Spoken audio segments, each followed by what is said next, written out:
자, 우리 계속해서 고린도전서 보고 있습니다. 복음으로 변화되는 공동체라는 시리즈로 보고 있는 네 번째 시간입니다. 안 좋아해도 사랑할 수 있다. 안 좋아해도 사랑할 수 있다라는 제목으로 하나님의 말씀 함께 나누려고 합니다. 한 20여 년 전에 제가 필라델피아에서 그 젊은 시절에 중고등부 사역을 했었습니다. 그때 그 2세인의 여기서 태어난 2세 중고등부 애들이 한 10여 명 이렇게 모이던 작은 교회였는데요. 이 애들이 굉장히 까칠한 애들이었습니다. 어, 제게 이제 얘네들이 하이, 뭐 바이 이런 걸 안 하는 애들이에요. 그 전에 사역했던 그 작은 교회 중고등부 애들은 너무 착해가지고 또 너무 잘 놀았어요. 예배 후에 농구도 같이 하고 아주 재밌게 이렇게 지냈었는데 그 정말 천국 같던 한 30명 되는 교회가 이제 어른들 사이에 분쟁이 생겨가지고 그 작은 교회가 이제 두 개로 쪼개지면서 저는 뭐 여기도 못 가고 저기도 못 가고 이렇게 돼가지고 어쩔 수 없이 사임을 하게 되고 이제 새로운 교회를 갔는데 그 교회가 이제 그런 교회죠. 그 새로 부임한 교회는 말 그대로 애들이 너무 네 가지가 없는 거예요. 문화 충격을 받은 거예요. 완전 천국과 지옥을 왔다 갔다 하는 거죠. 그때 뭐 제 나이가 20대 후반, 30대 초반 뭐 요랬으니까 지금 우리 청영공 제 뭐 막내 정도 나이였죠. 근데 아무튼 새로운 교회에 부임하고 이제 주일 예배 그리고 금요 성경 공부를 제가 유스 그룹으로 이제 인도했었는데 주일 예배 때 찬양도 이제 아무도 할 사람이 없으니까 제가 기타 치면서 혼자 이렇게 찬양 인도도 하고 그리고 기타 내려놓고 이제 또 설교도 하는 겁니다. 근데 이제 찬양 인도를 하면 애들이 따라할까요? 안 따라할까요? 여러분도 안 따라하잖아요. 왜 애들한테 따라하라 그래? 따라하진 않는 거예요. 혼자 부르는 거예요. 20분 동안. 그리고 이제 설교 시간에 이제 딱 내려놓고 설교하면 애들이 어떻게 할까요? 애들이 그때는 이제 플립폰이 있었어요. 이제 갓 나온 플립폰, 셀룰로폰이라고 하는 뭐 그런 거. 그래서 그거 꺼내가지고 얘네들이 다 머리를 숙이고 있습니다. 그걸로 안 되는 게임 한답시고 막 게임하고 설교도 아무도 안 듣습니다. 그러니까 혼자 벽 보고 찬양하고 설교도 벽 보고 하고 진땀을 흘리면서 이제 예배가 끝나는 거죠. 성경 공부 때도 뭐 웨스트민스터 서유리 문답이라든지 이런 거 이제 가르쳐 주고 싶어가지고 이렇게 모여 있는데 거의 상황은 비슷했고요. 예배 후에 이제 한 달에 한 번 이제 교회 여전도회 뭐 남전도 이래가지고 돌아가면서 이제 교회 건물이 있던 교회라서 교회 청소를 합니다. 그래서 순번이 돌아와서 이제 우리 중고등부 순서가 됐어요. 그 이제 성경공부 끝나고 청소를 해야 되는데 아무도 청소 안 하고 다 뛰어다니면서 놀고 있습니다. 그래서 저 혼자 빗자루질하고 가면서 저 혼자 청소를 또 다 하는 겁니다. 그래서 청소 다 끝나고 이제 애들이 다 따로 멀리 사니까 제가 교회 밴으로 다 또 일일이 라이드를 줍니다. 뭐 여기도 갔다가 저기도 쭉 순벌 짜서 쫙 도는 거죠. 그 이제 애들 드랍을 해주면 애들이 땡큐는 당연히 없고 빠이도 안 하는 겁니다. 그래서 애들이 철이 없어서 그렇겠지 하고 참았죠. 그래서 좋아질 거라고 이제 생각하고 견뎠죠. 근데 이게 이제 6개월이 벽 보고 찬양하고 벽 보고 설교하고 혼자 청소하고 이게 6개월이 지났습니다. 애들이 변했을까요? 안 변했을까요? 예? 여러분 집 애들하고 똑같아요. 안 변해요. 애들 잘 안 변합니다. 어른들이 잘하면 변할 것 같죠. 안 변합니다, 여러분. 예. 태도가 하나도 안 변하는 거예요. 저 혼자 이제 죽어나는 거예요. 아, 너무 힘들고 내가 이거 사역하는데 왜 이렇게 힘들지? 이렇게 하면서 막막한 거예요. 뭐 당연히 영어도 어눌하니까 그것도 자신감도 떨어지고 뭐 하여튼 막막한 거예요. 그 전에 애들이 너무 착했던 것도 낙차가 너무 크다 보니까 적응이 더 안 되는 거죠. 그래서 이게 안 되겠다 싶어서 이제 여름 수련회를 계획해서 뉴저지에 이제 그런 그 스테이파크 같은 데 빌려가지고 캐빈을 일주일 동안 빌려가지고 그때 수련회를 가야겠다 생각했습니다. 그리고 이제 애들하고 뭐 2박 3일인가 아마 3박 4일 정도 이렇게 빌려서 캐빈에서 이제 지냈어요. 그 첫 수련회를 이제 가졌는데 여름에 그때 이제 제가 사실 깨졌습니다. 제가 이제 사역한 지 몇 년 안 됐고 그 항상 좋은 데만 있다가 이제 되게 좀 챌린징한 데 와가지고 이제 애들하고 사역을 하는데 내가 이 중고등부 애들을 사랑해야 되는 게 이 교육 전도사의 사명인데 사역을 하면서 겉으로는 잘 참고 또 화내면 안 되니까 이제 그렇게 안 하고 잘 해주는 척 했지만 속으로는 점점 얘네들이 이제 미운 거예요. 뭐 이런 애들이 다 있나부터 시작해서 이제 안에서는 막 부글부글 끓는 겁니다. 그래서 정죄감도 막 생기고 하는 그런 저 자신을 이제 보게 된 거죠. 이제 그러면서 이 수련회를 제가 준비했지만 수련회 동안에 제가 기도하면서 하나님께 너무 죄송한 마음이 많이 들었고 또 애들한테도 너무 미안한 마음이 많이 들어서 수련회 때 많이 울었던 것 같아요. 그리고 이제 애들을 다시 보니까 애들이 너무 사랑스럽고 이렇게 순수해 보이고 그러더라고요.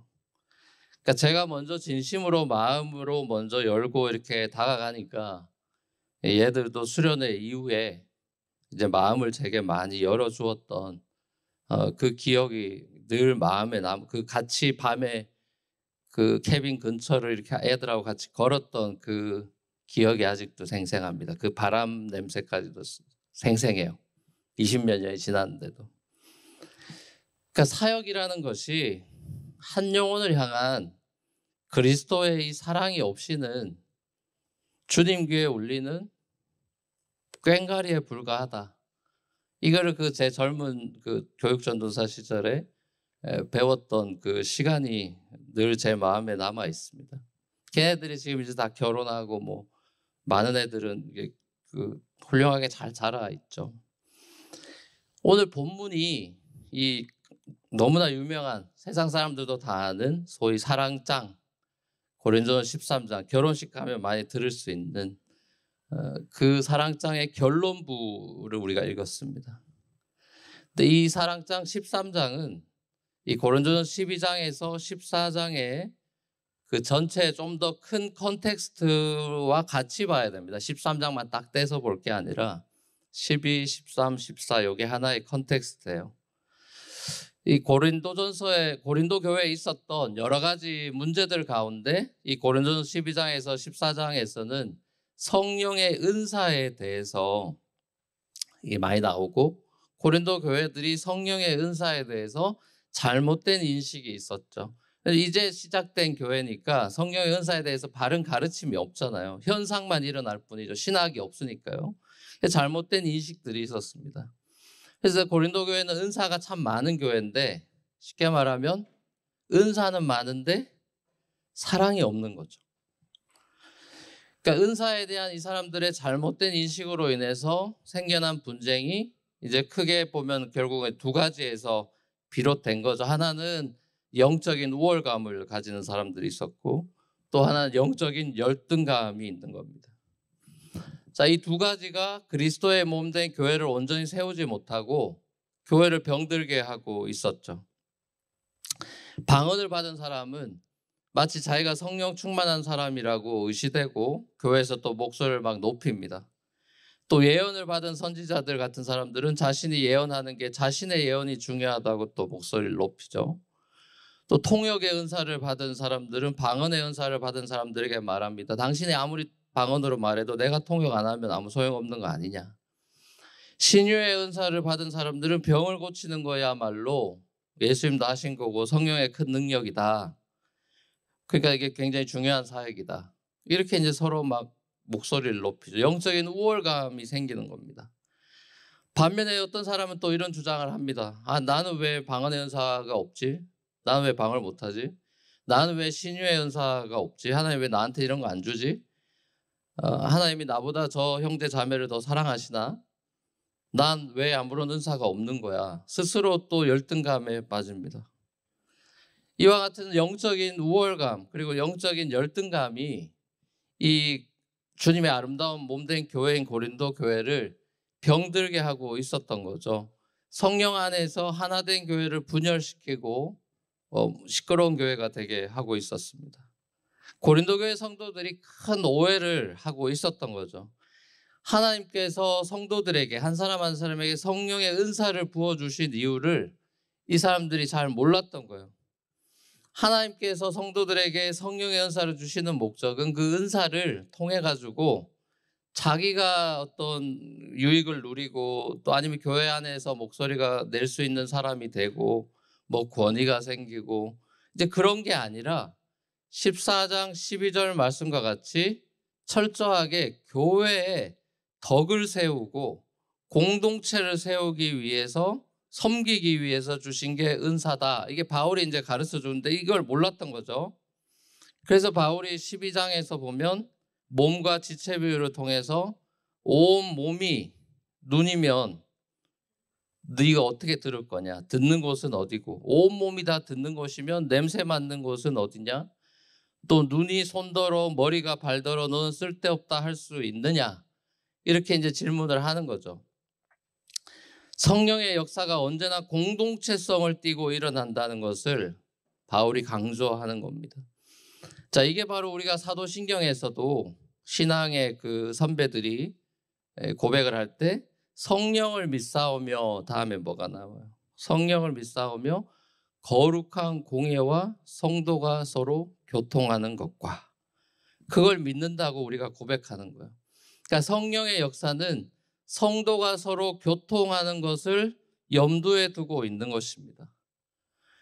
또한 이게 교회의 덕을 세우고 공동체를 섬기는 이 궁극적인 목적은 머리 대신 그리스도를 높이는 데 있다는 사실을 우리가 에베소서를 통해서 알고 있죠. 그게 올해 우리 교회 표고 주제죠. 에베소 4장에 나오죠. 우리가 교회 생활을 할 때 나 개인의 만족을 위해서 하나님께서 내게 은사를 주시는 것이 아니라 그리스도의 영광을 드러내고 예수의 몸을 그리스도의 몸을 세워나가기 위해서 은사를 주신다라는 사실을 잊지 말아야 되는 거죠. 저 같은 사람은 말씀의 은사를 주시는 거죠. 그래서 말씀을 선포하고 말씀을 나누는 은사를 활용하게 하시는 거예요. 아까 우리 중보기도 광고 나왔죠. 그분들은 기도의 은사가 있는 분들은 또 그런 기도를 이끌어 가시는 거죠. 섬김의 은사가 있는 분들은 교회에서 섬김으로써 은사를 발휘하는 겁니다. 자, 교회 생활은 내가 높임받고 내가 혜택을 누리고 내가 인정받는 것이 아니라 그리스도를 함께해서 그리스도를 높이는 거죠. 결국 오늘 본문을 통해서 사도 바울이 고린도 교회에 있었던 이 영적 우월감이나 영적 열등감의 뿌리가 어디에서 비롯되는 거냐? 결국 너희의 그 문제는 사랑이 부족하기 때문이다. 이렇게 지적을 하는 거죠. 자, 그래서 문학 구조적으로도 상징적으로도 이 13장이 가운데 놓여 있는 것이죠. 사도 바울이 이렇게 말씀하는 셈입니다. 사랑하는 고린도 성도 여러분, 여러분이 은사가 참 많은데 여러분이 부족한 것은 더 큰 은사가 없어서 교회가 문제가 아니라 여러분에게 부족한 것은 더 큰 은사가 아니라 사랑입니다. 그러면서 사랑은 자랑하지 아니하고 교만하지 아니하고 자기의 유익을 굳지 않습니다. 사랑은 영적 우월감이 교회 내에 발을 붙이지 못하게 합니다. 그리고 또 말씀하죠. 사랑은 오래 참고 온유하고 투개하지 않는 것입니다. 사랑은 영적 열등감 또한 물리칩니다. 여러분들의 은사로 인한 이 분쟁이 사랑이라는 치료약으로 그것만으로 치료될 수 있는 것입니다. 이런 말씀을 하는 셈이죠. 그래서 사도 바울이 12장 31절에서 이 사랑이라는 것을 그리스도의 몸을 세워가는 데 있어서 the most excellent way, 제일 좋은 길이라 excellent way라고 표현하고 있죠. 사랑을 은사라고 표현하지 않죠. 사랑은 은사가 아니라 사랑은 모두에게 필요한 것이고 모두에게 주시는 것이고 또 훈련해야 되는 것이고 most excellent way라고 표현하죠. 자, 그래서 13장 1절에서는 다른 모든 은사들을 당신들이 가졌다 할지라도 방언을 말하고 또 천사의 말을 한다 할지라도 사랑이 없으면 울리는 꽹과리가 됩니다. 사람들에게 한갓 시끄러운 소리에 불과한 것입니다. 2절과 3절에서는 모든 신비한 은사와 열심히 있다 해도 불사르게 자기 몸을 내어준다 해도 사랑이 없으면 아무것도 아니고 아무 유익이 없습니다. Without love, I'm nothing, I gain nothing. 이런 표현이죠. 사랑이 없으면 내 존재도 내 소유도 아무런 가치가 없다. 하나님 보시기에 아무런 가치가 없는 볼품없는 인생이 되는 것이다. 여러분, 사랑이 뭔지 한번 생각해 보십시다. 이 아침에 사랑이 뭡니까? 사랑은 하나님의 본질이죠.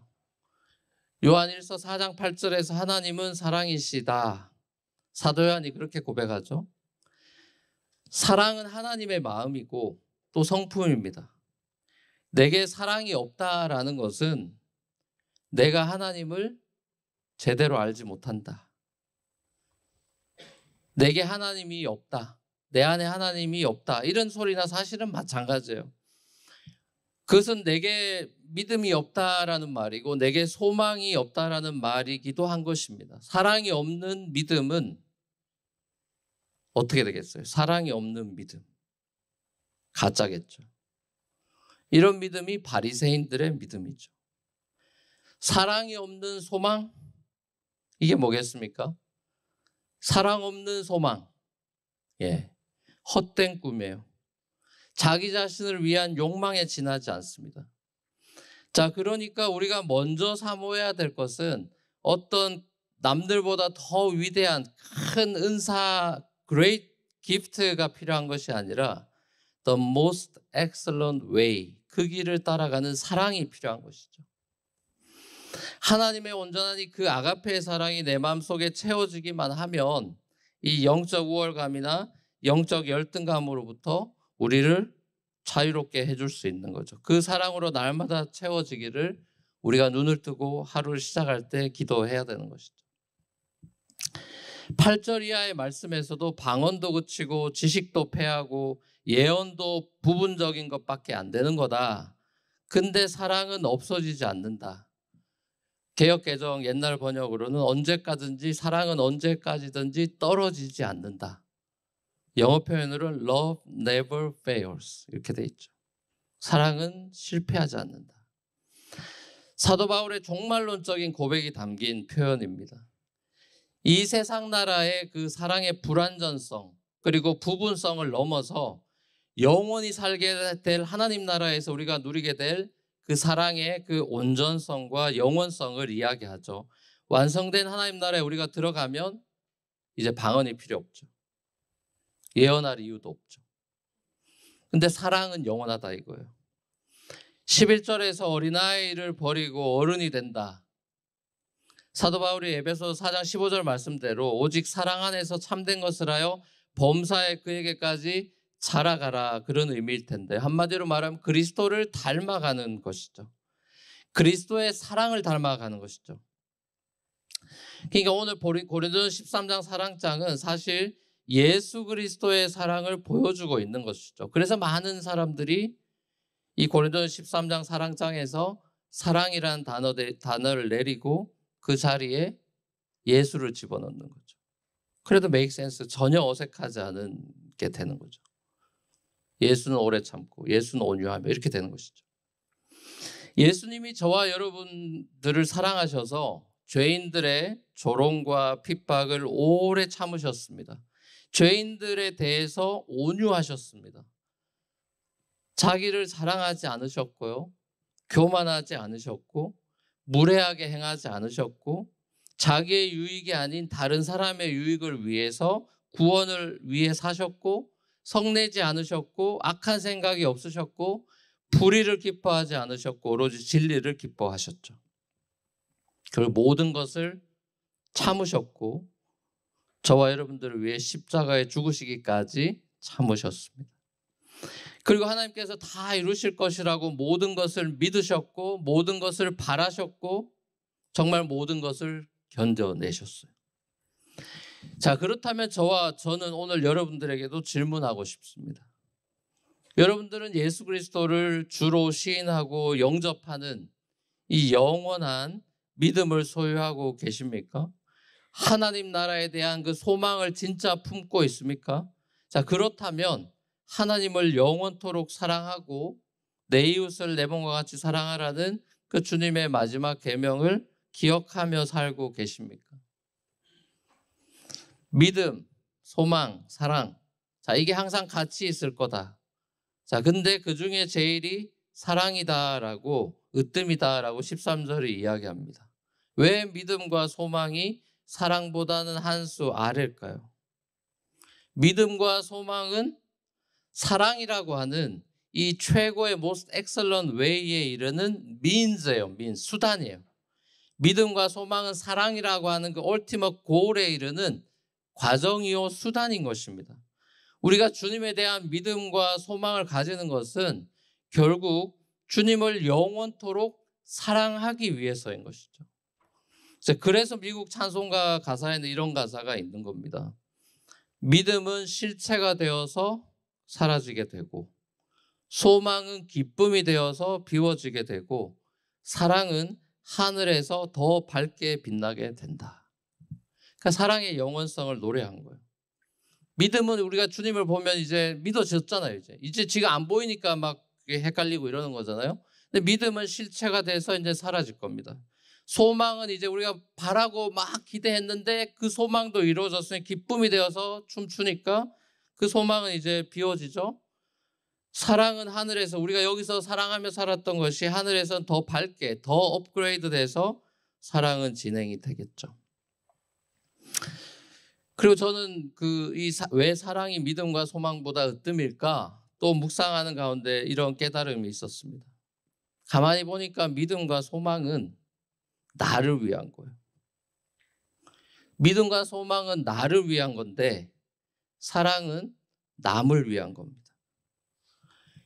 이 세상 최고의 가치는 그 누가 뭐라 그래도 사랑인 것이죠. 그래서 예수님께서도 이 사랑을 10계명의 요약이다라고 하시면서 3계명을 줄 때도 서로 사랑하라 그러죠. 로마서 13장에서 바울도 사랑은 율법의 완성이다라고 이렇게 얘기하죠. 자, 이런 의미에서 저는 많은 사람들이 암송하고 또 애정하는 이 고린도전 13장만큼은 우리가 정말 자주 되뇌이고 이 사랑에 대한 묵상 그리고 평생 가슴에 새겨놔야 될 그런 생명의 말씀이 아닌가 싶습니다. 하나님께서는 그리스도 예수를 통해서 저와 여러분들이 하나님과의 사랑의 교제를 할 수 있도록 만들어 주셨습니다. 그 사랑을 받은 우리가 이제 지체들에게, 우리 옆에 있는 지체들에게 그 사랑을 나누고 섬기라고 하나님께서는 우리에게 이 고린도전 13장을 통해서 지금도 사도 바울의 편지를 통해서 우리 뉴프런티어 교회에게 여전히 웅변적으로 말씀하고 있는 것이죠. 예전에 비해서 어쩌면 오늘날의 기독교는 믿음과 소망은 점점 강해지는 반면에 사랑의 모습이 턱없이 부족한 게 아닌가 싶습니다. 세상은 점점 더 사랑이 식어져 가는데 교회도 별로 다를 바 없다면은 이 세상에 정말 사랑에 목말라 있는 사람들이 갈 곳이 없겠죠. 제가 요즘 즐겨보는 게 그 결혼 지옥이에요. 결혼 지옥이라는 프로그램이 있어요. 처음 들어보셨죠, 여러분? 너무 자극적이에요. 한국 프로그램들이 너무 자극적이에요. 전 솔로 지옥만 있는 줄 알았더니 솔로만 지옥이 아니라 이제 결혼해도 지옥이래요. 한국 사람들은 참 부정적인 거에 사람들이 낚이니까 제목을 이렇게 짓는 것 같아요. 그러고 보면 부부의 양쪽 입장이 첨예하게 대립됩니다. 그리고 다 make sense 되는 게 되게 많아요. 아, 저럴 수 있겠다. 공감되는 게 많아요. 사랑이 없어서 가정도 깨어지는 그런 시대입니다. 그렇죠? 짝을 못 만나서 싱글로 살아가는 사람들이 점점 많아지고 결혼을 해도 안 맞다고 사랑해서 결혼해놓고 이제는 사랑 안 한다 그럽니다. 자, 이런 시대에 정말 사랑에 목말라 있는 이 시대에 교회가 그런 사랑의 공동체를 이룰 수 있다는 것이야말로 이 마지막 시대에 이 세상의 소망이 아닌가 그런 생각을 하게 됩니다. 여러분 특별히 이민교회를 보십시오. 제가 아까 섬겼던 중고등부 얘기도 했지만 그 뭐 30-40명 되는 교회도 갈라졌습니다. 그 다음 교회도 또 갈라져요. 제가 가면 다 갈라져요. 저 때문에 갈라지는 것 같아. 우리 교회가 지금 16년째 이러고 있는 게 용하죠. 이민교회들이 하여튼 싸웁니다. 크든 작든 많이 싸워요. 그리고 그렇게 하는 것이 자기 감정에 놀아나서 그리스도의 몸을 지금 팔을 절단내고 다리를 절단내는 거라는 걸 모릅니다. 사람들이. 그런 이미지가 없는 거예요. 지금 바울이 그 얘기하는 겁니다. 당신 마음에 아는 사람 잘라내면 팔 잘라내는 거고 다리 잘라내는 거고 눈 뽑아버리는 거다. 그리스도의 몸을 그렇게 병들게 해도 됩니까? 라는 거예요, 사실은. 근데 많은 이민교회들은 그런 이미지가 없어요. 그냥 자기 마음대로 하는 거예요. 목사는 목사대로, 장로는 장로대로, 집사는 집사대로 그냥 막 교회를 막 해집고 다니는 겁니다. 여러분, 교회라는 것은 진리 논쟁 외에 이거 이단이다. 이거 아니면 목숨 걸 게 하나도 없어요. 이단적인 거, 진리가 아니면 목숨을 걸어야 돼요. 그 외에는 다 양보하고 타협하면 아무 문제가 없습니다. 교회 안에서는 이기적인 훈련이 아니라 져주는 훈련을 해야 되는 거예요. 목사도 져주고 장로도 져주고 집사도 져주고 일반 성도도 져주고 져주는 훈련을 해야지 계속 이기려 드니까 싸우는 거예요. 그렇잖아요. 남편과 아내도 마찬가지잖아요. 져주는 게 사랑이잖아요. 십자가에서 죽어버리는 게 사랑이잖아요. 그래서 여러분 자식 이기는 부모는 없는 겁니다. 그래서 자식 이기는 부모는 없는 거예요. 사랑은 자기 유익을 구하지 않는 것이죠. 여러분 요즘 시간 너무 빨리 가죠. 지금 4월 달이잖아요 벌써. 여러분 믿기십니까? 4월이지 4월. 나만 안 믿기나? 시간이 너무 빠르죠. 저와 여러분들에게 시간이 많이 주어져 있지 않아요. 특별히 우리 교회 같은 교회는 하도 사람이 바뀌니까 여러분이 사랑할 시간이 많이 없습니다. 여러분. 사랑할 시간이 많이 없어요. 우리가 서로 사랑할 시간이 많지가 않아요. 여기 계신 분들이 우리 교회 평생 남아있으면 좋겠지만 언젠가는 헤어질 분들이 훨씬 많아요. 제 목회 경험상. 우리 교회를 떠난 뒤에 후회하지 말고 기회가 있을 때 작은 사랑이 남아 커피 한 잔이 됐던 뭐 밝은 웃음이 됐던 뭐가 됐건 기회가 있을 때 마음껏 후회 없이 사랑하십시오. 먹는 게 남는 게 아니라 사랑하는 게 남는 겁니다. 나태주 시인의 시집을 요즘 좀 읽고 있는데 거기에 이 나태주 시인의 시집 제목이 사랑만이 남는다예요. 그 책 제목처럼 사람들의 가슴에 영원히 남는 것은 사랑밖에 없습니다. 우리 교회 출신들을 한국에 제가 나가서 많이 만나죠. 그 친구들하고 대화를 해보면 이 친구들이 제 설교를 더 선명하게 기억하고 있을까요? 아니면 제 빼어난 외모를 기억하고 있을까요? 왜 갑자기 웅성웅성? 제 설교를 기억하고 있을까요? 제 외모를 기억하고 있을까요? 네, 둘 다 땡이죠. 저와 함께 보낸 시간을 기억하고 추억하고 있는 거죠. 설교만 듣고 교회만 왔다 갔다 했던 사람들이 많은데 저와 개인적인 교제가 많이 없는 분들은 교제가 10년, 20년 지나면 끊기죠. 교회 사역을 통해서 함께 공동체를 세우기 위해서 애썼던 분들이 서로 사랑을 나누고 마음을 주고받았던 분들이 아직도 연결이 돼 있어서 뭐 만나고 뭐 크리스마스 되면 뭐 메리 크리스마스 이런 연락도 오고 그러는 거죠. 서로 주고받은 사랑을 기억하는 것입니다. 목회라고 하는 것이 결국 사랑이고 사람이니까 그런 거겠죠. 그래서 예수님께서도 실패한 베드로에게 부활하시고 나타나셔서 3번 반복해서 이렇게 물으신 거죠. 네가 나를 사랑하느냐? 네가 나를 사랑하느냐. 베드로의 앞으로의 목회와 사역에 있어서 이 사랑이 핵심이고 베이스가 돼야 된다는 것을 말씀하신 거죠. 여러분, 우리가 신앙생활, 교회생활이라고 하는 거는 처음부터 끝까지 사실상 참는 훈련입니다.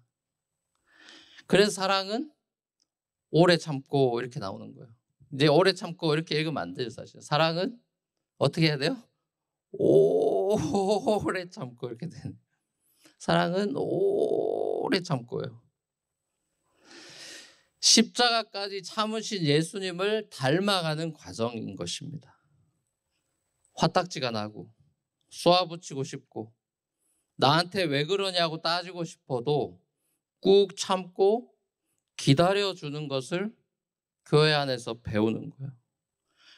나랑 너무 안 맞는 사람도 천국에서 함께 살아갈 사람이라는 사실을 인정하는 거예요. 그렇기 때문에 오늘 설교 제목처럼 좋아하지 않아도 사랑할 수는 있는 거예요.